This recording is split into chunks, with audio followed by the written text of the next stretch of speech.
Maulana Al-Mustafa Sayyidina Rasulillahi Sallallahu wa ala alihi wa ashabihi wa man tabi'ahu bi ihsanin ila yaumil ba'ts. Amma ba'd.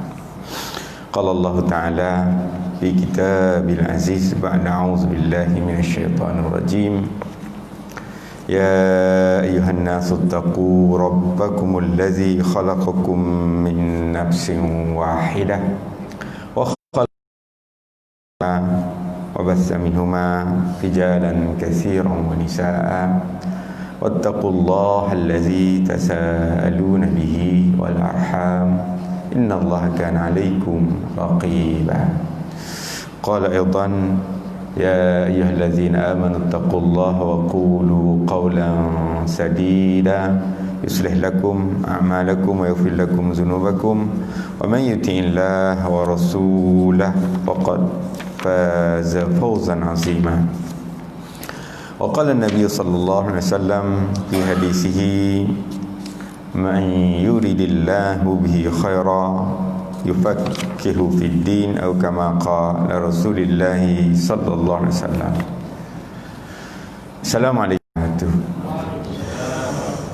Sidang jemaah subuh tetamu Allah Masjid Qaryah Kaburi Cihulu yang dimuliakan oleh Allah Subhanahu wa taala. Alhamdulillah, summa alhamdulillah wa syukrillah. Tidak ada lafaz, tidak ada ucapan, tidak ada kata-kata yang lebih utama kita sebagai hamba Allah Subhanahu wa taala kecuali dengan memuji-memuja, mengangkat setinggi-tinggi tahmid kepada Rabbul Jalil Allah Subhanahu wa taala di atas segala kurniaan nikmat yang masih terus dan juga sempat kita rasai sehinggalah saat dan waktu ini. Keduanya pasti selawat dan salam kita ke atas junjungan besar Nabi kita Muhammad sallallahu alaihi wasallam. Sebab man nasiya, orang siapa yang lupa ataupun tak tahu nak melafazkan selawat ataupun mengucapkan selawat ke atas Nabi sallallahu alaihi wasallam, sebenarnya dia nasiya tariq, dia dah lupa jalan dia ke syurga Allah Subhanahu wa taala. Maknanya kalau kita malas, belum kita nak cerita berkait dengan fadilat dan kelebihan, keutamaan dan seumpamanya, ini hak basic yang menjadikan kita kena amal selalu bersalawat ke atas Nabi kita Muhammad sallallahu alaihi wasallam. Jangan sampai dicop kita dengan lafaz-lafaz bakhil, tak tahu bersyukur ataupun tak tahu nak menuju ke syurga, jalan ke syurga Allah Subhanahu wa taala. Waliyasbillah. Alhamdulillah, summa alhamdulillah. Seperti biasa, insya-Allah saya akan bersama-sama dengan para jamaah semua di kesempatan yang ada ini. Kita masih lagi berada ataupun bercerita tentang zikrullah, zikir kepada Allah Subhanahu wa taala.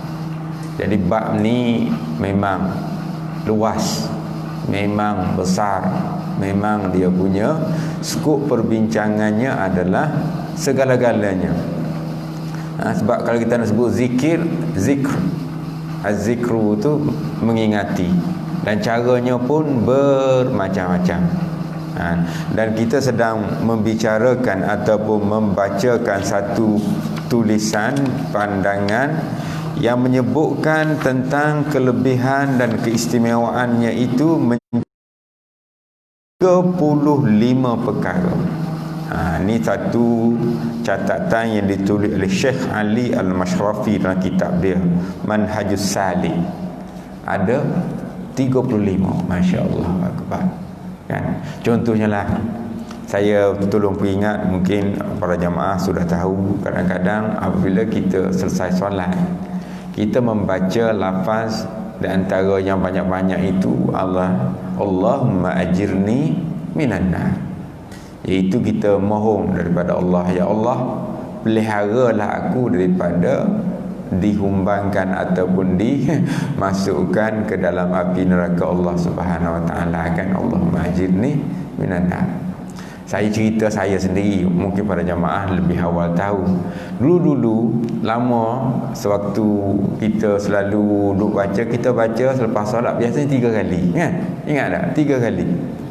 Ini lama kita buat. Saya tak kata ke orang, saya sendirilah. Mana tak tahu tu saya sendiri. Tidak mana benda hakikat kita tak tahu. Kita mengaku je tak tahu. Tak tahu.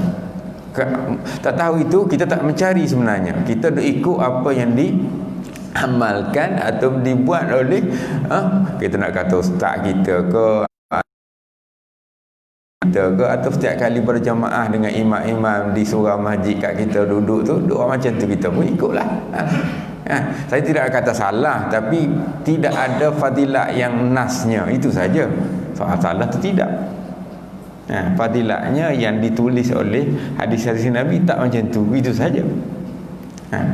Tapi yang sebenarnya adalah sepatutnya 7 kali. Setiap kali, khususnya dia sebut oleh hadis selepas solat maghrib dan selepas solat subuh.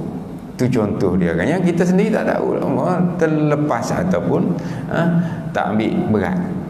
Jadi sebenarnya dalam hadis memang disebutkan bahawa barang siapa yang membaca 7 kali Allahumma ajirni minan nar, kan, maghrib contohnya, selepas solat maghrib sehinggalah sampai waktu subuh, maghrib, daripada maghrib sampai subuh lah, maka Allah tulis pada namanya itu, orang ini Allah catat namanya kalangan mereka yang terlepas daripada api neraka. Allah tulis nama dia, Allah macam ni. Kalau kita baca, sebab kita pun minta Allah pelihara kita daripada api neraka, kan. Maka ditulis bagi orang macam ni yang baca 7 kali lepas maghrib sehinggalah sampai waktu subuh, bebas daripada neraka. Jadi kalau kita baca 7 kali dapat kelebihan subuh. Dan apabila kita ulang lagi selepas subuh pula 7 kali, dipelihara kita, ditulis catat nama kita terpelihara daripada api neraka sampailah maghrib pula. Cukuplah 1 hari, genap lah, kan. Itu tu nak ceritanya benda-benda yang melibatkan zikir, yang kadang-kadang kita terlepas ataupun kurang ambil berat. Baguslah, alhamdulillah, ramai dah makin tahu, maka kita pun ubahlah, kan, daripada yang biasa-biasa 3 kita ubah kepada yang 7. Sebab ada hadis yang menyebutkan demikian. Dah hadis ni saya duk tengok ada yang sahabat-sahabat ada hantar bertaraf hasan. Alhamdulillah, bolehlah guna, kan, untuk amalan kita. Okay. Alhamdulillah. Sebenarnya saya sendiri pun kita sebutkan tadi banyak, selain daripada PKP yang dah 3 bulan masuk 4-5 bulan lepas dah tak bersama dengan para jamaah, dan kadang-kadang saya sendiri pun miss juga dengan para jamaah semua di sini pada kali-kali sebelum itu pun. Alhamdulillah, jadi kita dapat bersama. Dan insya-Allah kita seperti mana yang disebutkan, kadang-kadang banyak benda yang berlaku dalam kehidupan kita yang mana kita sendiri tidak memahami hakikat sebenar. Dan kadang-kadang banyak benda pun yang ada yang kita rasa baik untuk kita, tapi difahamkan oleh Allah ada yang tak sepatutnya, tak baik. Kita boleh baca ayat-ayat Al-Quranul Karim yang kita rasa kita seronok nak buat, tapi Allah kata apa yang kamu seronok tu tak sebenarnya baik untuk kamu. Begitulah juga sebaliknya, kan?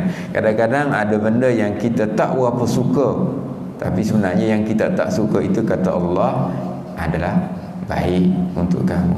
Sebab itulah disebutkan dalam Al-Quranul Karim pun, kutiba alaikumul kitab wa huwa kurhul lakum wa asa an takrahu syai'an wa huwa khairul lakum wa asa an tuhibbu syai'an wa huwa syarrul lakum.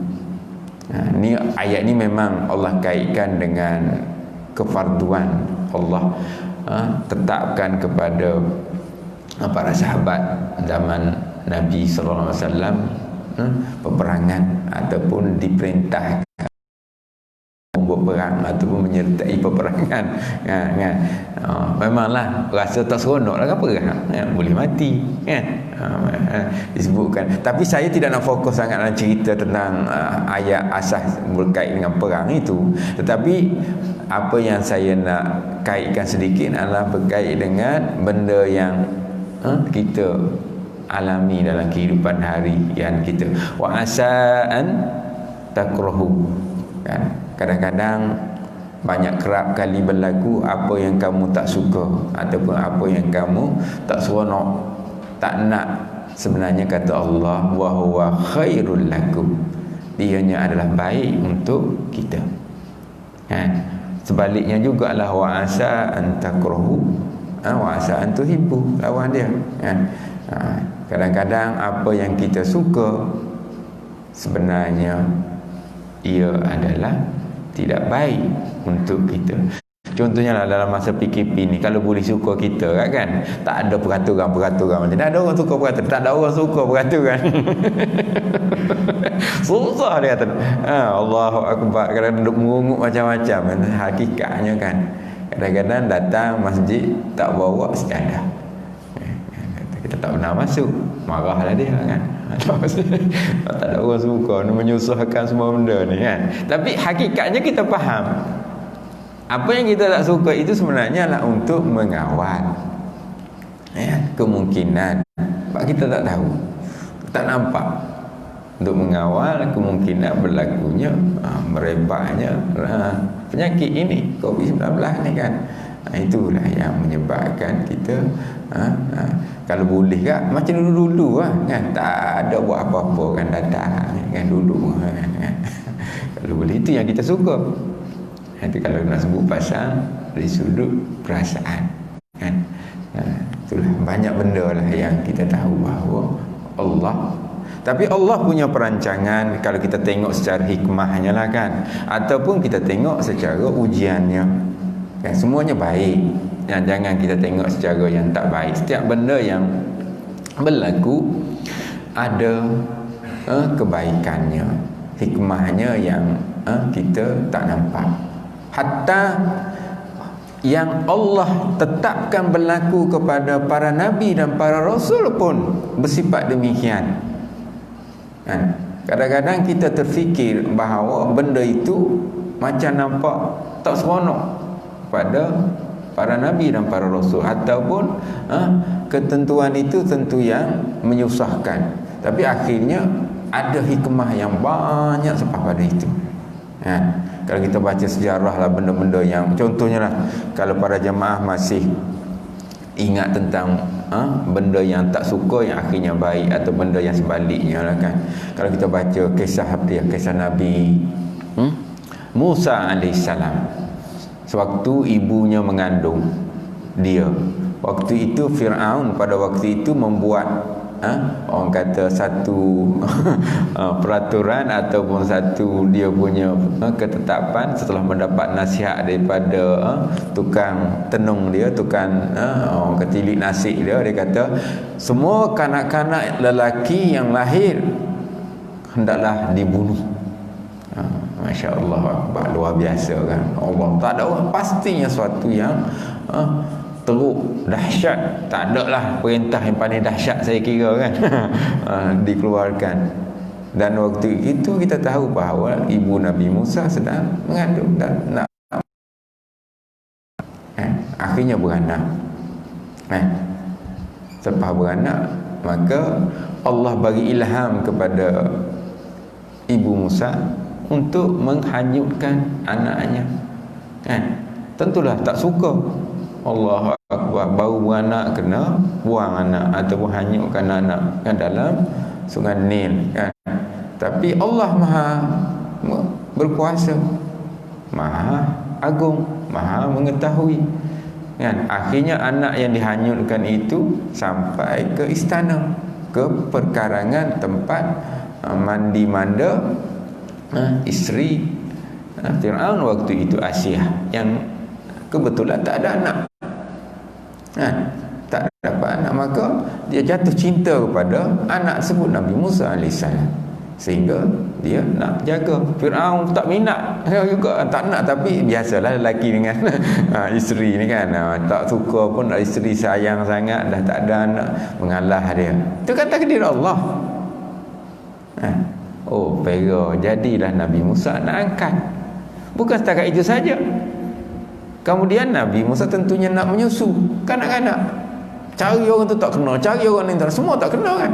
Akhirnya Allah takdirkan, Allah tentukan peraturannya, sistemnya atau kehendaknya.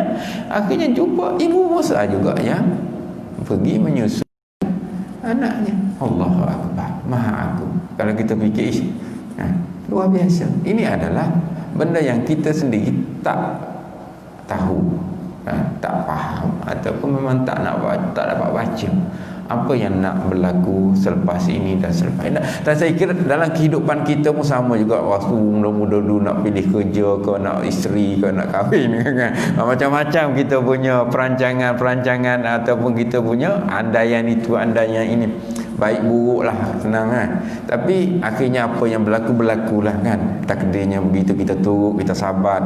Setiap daripada katakan walaupun awal kita tak suka lah, katakan dengan apa yang akhirnya alhamdulillah nampaknya kan berjalan dengan baik, izin Allah, semuanya teratur kan, semuanya ada hikmah.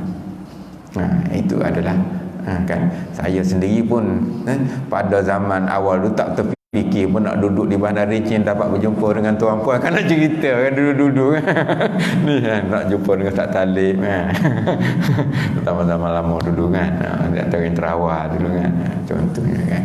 Dulu tak fikir pun kan? Tapi itulah perancangan. Masa beli rumah awal, Bapak Dali tak nak duduk sini. Orang kata saya tak nak pergi lah, saya tak nak duduk lah. Cerita ni, beli dah rumah masa tu kan? Tahun 94 beli kat Bandar Rincin tu kan. Dia pergi promosi kat Bandar Baru Bangi tu. Saya beli rumah. Lepas tu lepas beli, orang kata saya tak nak duduk ajak. Mak sebutlah dulu di sini tak ada orang nak ni, mak. Tak ada orang nak duduk kat sini ni. Duduk jauh dah duduk Bandar Baru, nak duduk Bandar Baru masa itu nya cerita saja kan, tak ada apa-apa kan. Tapi alhamdulillah sebenarnya semuanya akhirnya baik kan. Semuanya berjalan dengan lancar, dengan perubahan, perkembangan dah 20 tahun lebih. Ya, mulai duduk di sini tahun 96. Bulan Disember 96 saya pindah sini. Ini tahun dah 2020 kan. Kan. 20 tahun lebih dah. Masya-Allah akbar. Alhamdulillah lah, kata tak ada apa-apa pun. Baik semuanya, bahkan kita rasa nikmatnya. Itu nak ceritanya ada benda-benda yang kita sebutkan, wa asa an takrahu syai'an wa huwa khairul lakum insyaallah. Jadi kita terima, sabar dengan apa yang ada, kita berubahlah. Sebenarnya lebih kepada macam mana kita mengubah kita punya pemikiran, kita punya kepahaman, menerima, dan insya-Allah kan. Haji Samsudin pun sama ke, dulu mungkin tak nak duduk sini pun. Beli rumah kat Rincin yang indah kan. Contohnya kan, itu begitulah. Alhamdulillah muslimin sidang jamaah, banyak perancangan ketentuan Allah yang kita sendiri tak faham kan, tapi kita akur ataupun kita terima. Bahkan secara logiknya banyak benda yang Allah atur pada peringkat yang tertingginya ialah penuh dengan hikmah. Sistem peraturan perjalanan kan. Mungkin tuan-puan rasa kenapalah dalam dunia ni ada orang miskin, ada orang kaya, ada orang sederhana, orang itu macam ada orang sakit apa semua kan. Kalau senang semua kaya lagi senang. Macam mana tak? Kan? Semua kaya lagi senang. Tak ada lah susah-susah hidup kan. Kenapa? Kan? Tapi kita terima itu adalah ujian dan ketetapan. Dan sebenarnya ada hikmah lah. Katakanlah ada kawan-kawan kita ada hantar tulisnya katanya.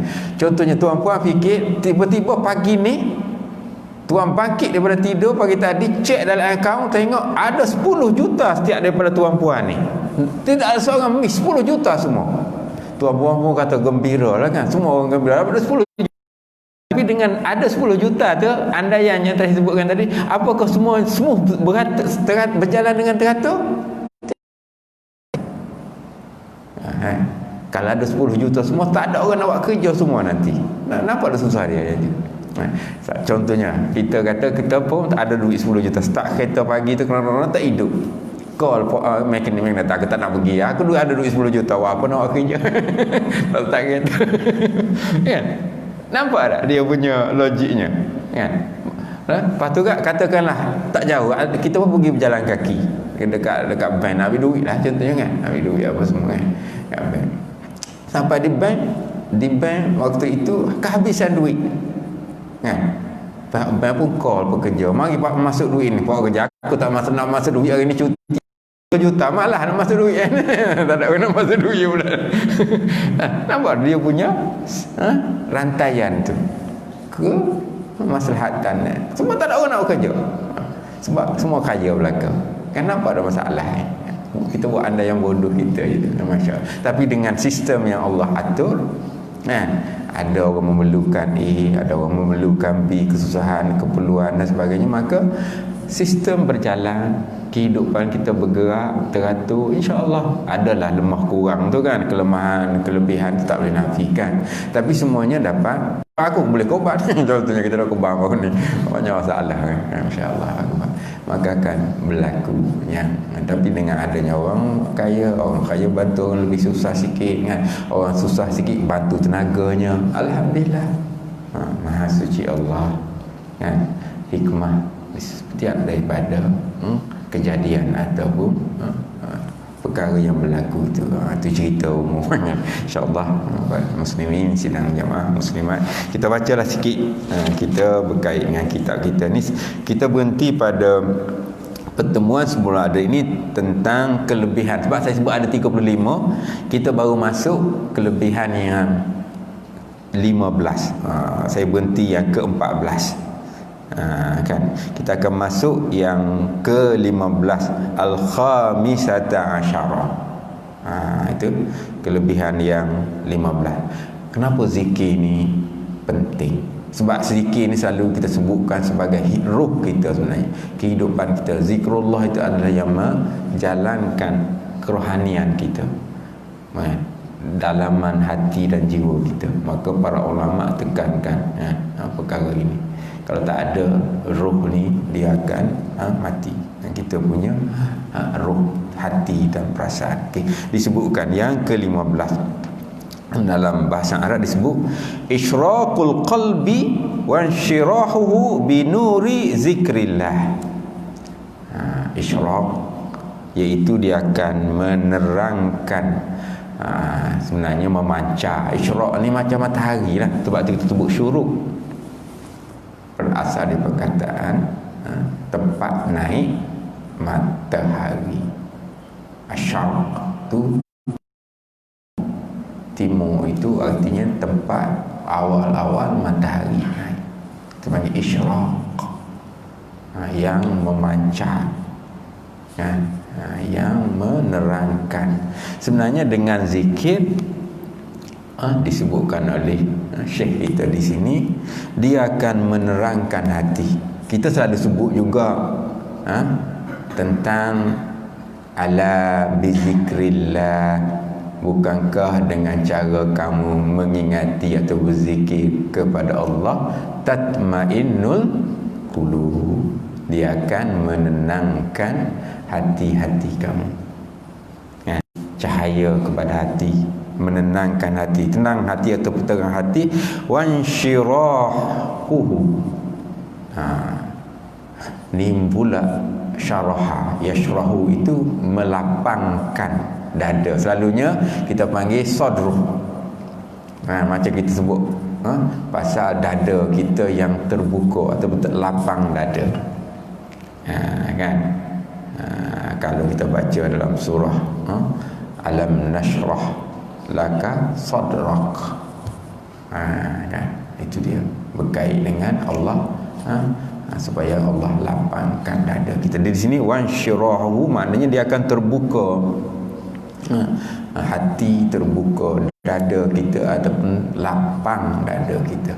Sebab apa-apa pun apabila kita mengingati Allah, katakan kita ditimpa musibah ataupun kita berdepan dengan masalah, kan, maka kita kata Allahu Akbar.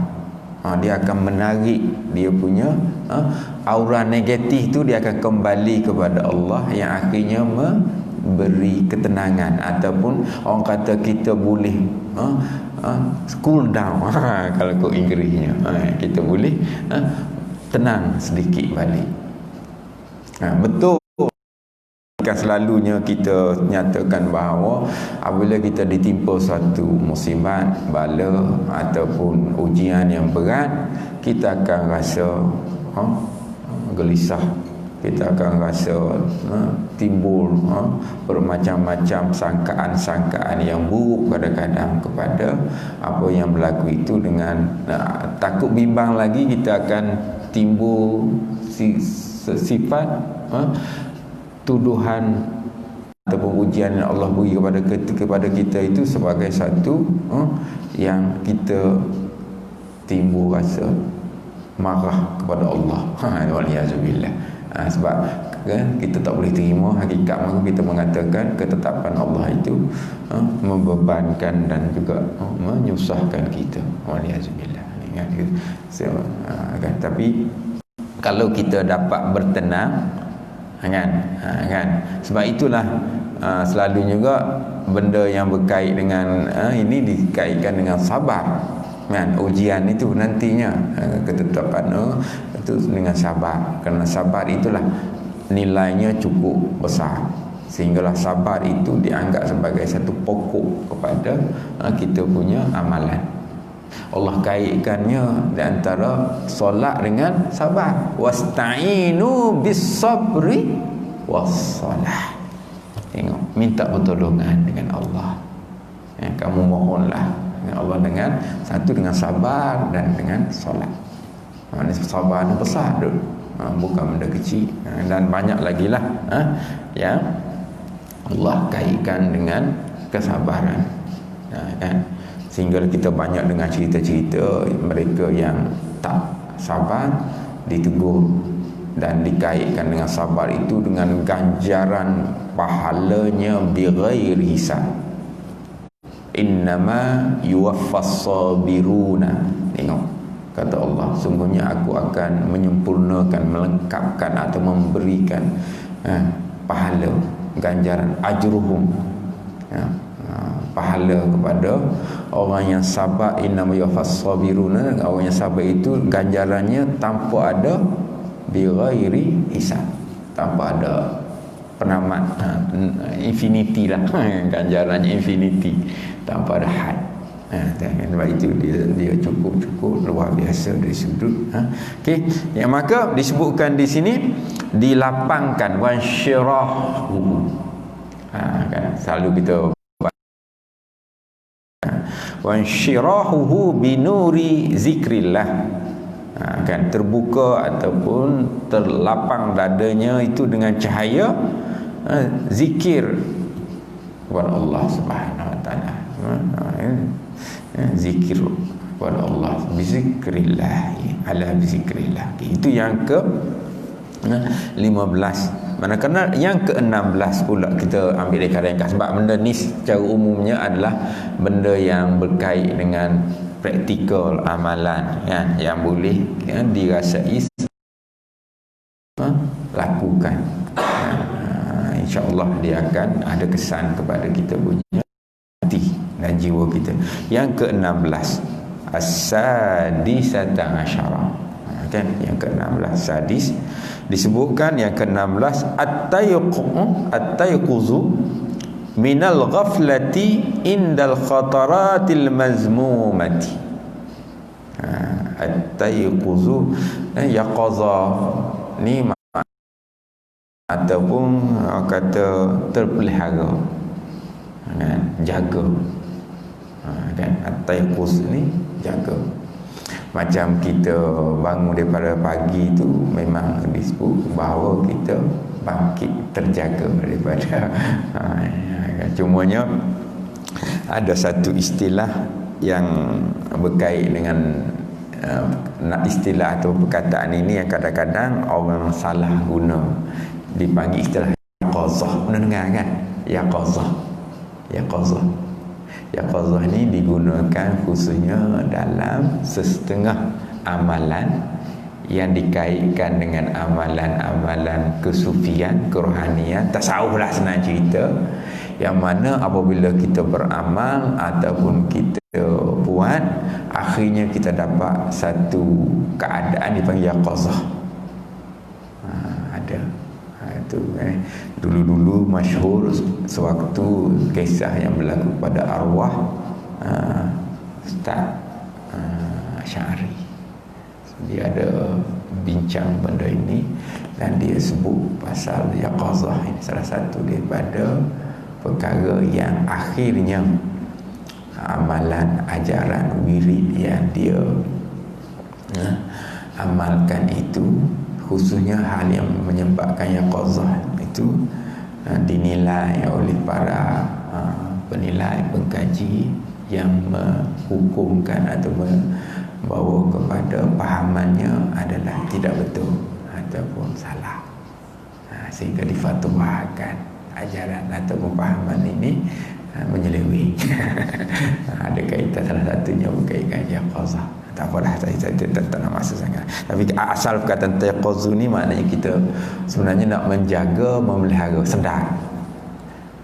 Sebab yaqazah tu dia kata dia boleh bercakap secara langsung dengan Rasulullah sallallahu alaihi wasallam. Parah tuan-puan. Kan nak sebutlah. Maknanya dia boleh berhubung direct. Kalau mimpi lain hal. Kan, tu cerita dia yaqazah dia tu dia boleh.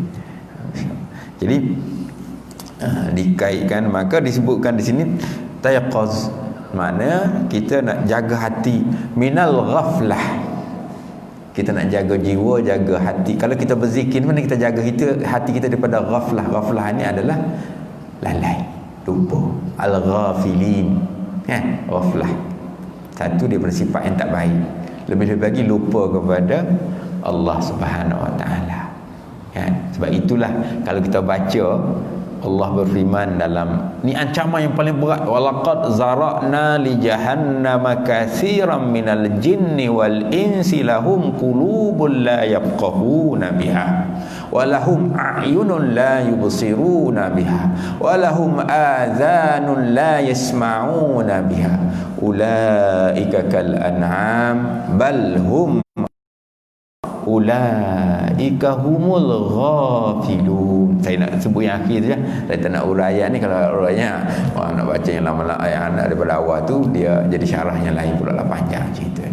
Tapi saya nak kaitkan dengan ancaman itu, kenapa kita dihumbatkan ke dalam neraka Allah Subhanahu Wa Taala, sebab beberapa dasar yang penting berkait dengan ada hati tapi tak nak faham, ada mata tapi tak nak tengok perhati ciptaan Allah, ada telinga tapi tak nak dengar apa yang Allah beritahu, dan Allah ibaratkan kita itu seumpama hayawan ternakan, binatang. Sebut binatang tak ada orang nak dengar kan.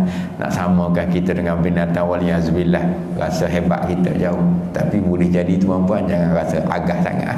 Jangan nak rasa lebih sangat kita ni. Bahkan Allah sebut bal hum adal, bahkan kita lebih hina, lebih sesat, lebih teruk daripada binatang pada satu waktu nanti. Dan Allah kaitkan orang macam ni, ulaika humul ghafilun. Mereka ni adalah orang-orang yang ghafil. Ni ghaflah, lalai, yang lupa, tak sedar. Sedar tapi tak sedar. Berjalan eloknya sedar tapi hakikatnya tak sedar. Sebab kekal berjerumus dalam kemaksiatan dan seumpamanya. Jadi Allah gambarkan mereka ini. Jadi itu disebutkan kita tak nak jadi kita nak jaga dengan zikir, insya-Allah Allah pelihara hati kita daripada lalai. Dan saya pernah ceritalah saya pengalaman kan, kadang-kadang kita bawa kereta terlelap kan, micro sleep dia panggil, pernah dengar kan tajuk ni, micro 1 or 2 second only, hanya 1-2 saat sahaja tuan-puan, sekiranya berlaku micro sleep, waliyazubillah, ia boleh jadi musibah yang besar pada sesiapa sekalipun.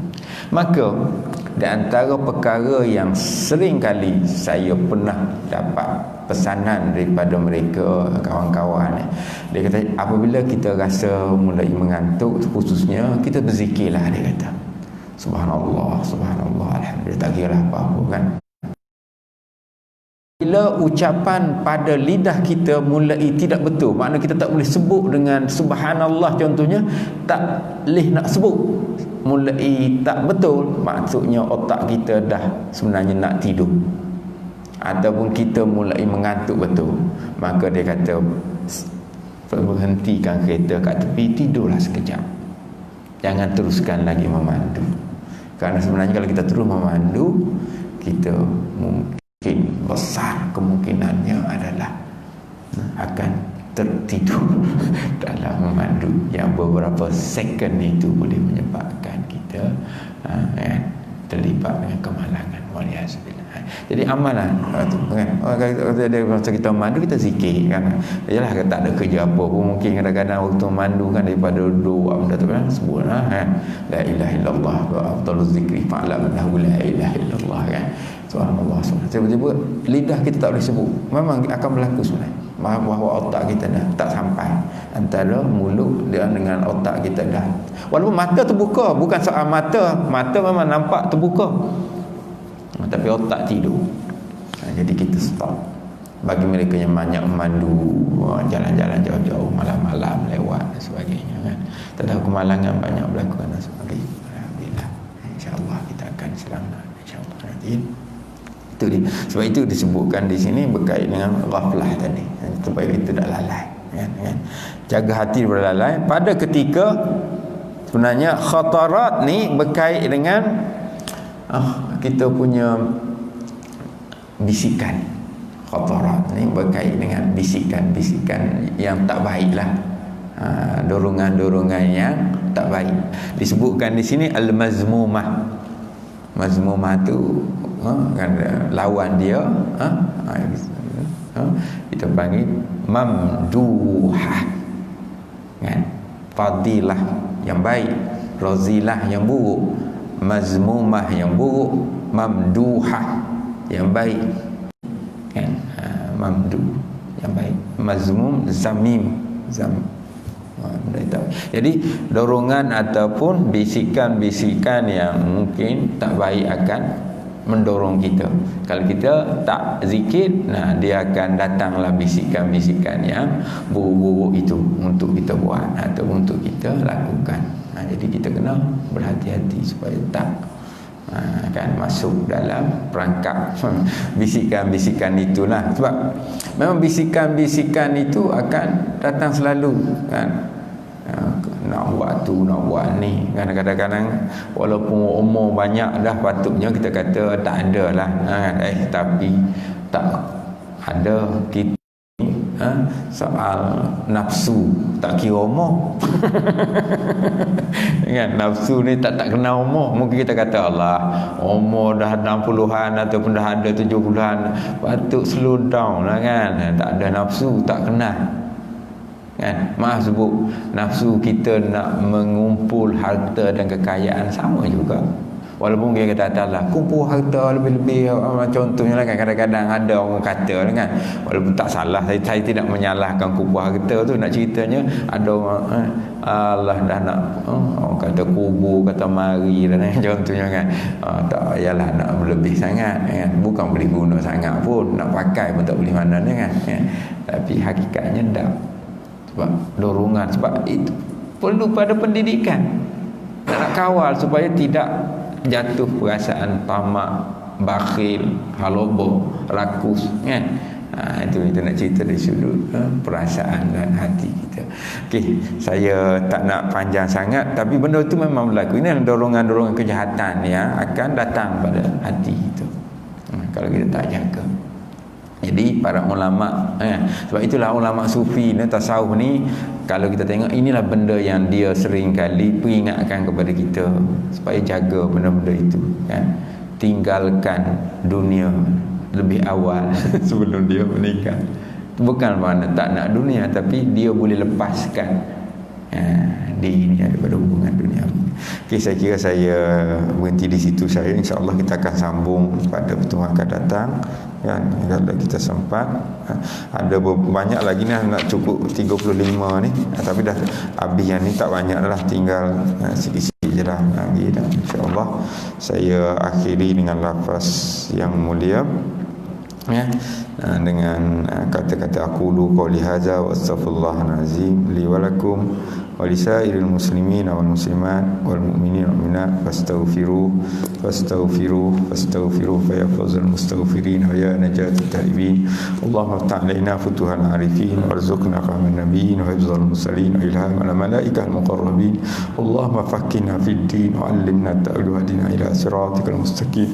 Walhamdulillahi rabbil alamin. Taqabbalallahu minkum minna wa minkum taqabbal ya karim. Assalamualaikum warahmatullahi taala wabarakatuh. Subhanakallah wa bihamdihi asyhadu an la ilaha illa anta wa astaghfiruka wa atubu. Bismillahirrahmanirrahim. Innal insana lafi khusr illa allazina amanu wa sholihat wa tawassaw bil haqq wa tawassaw.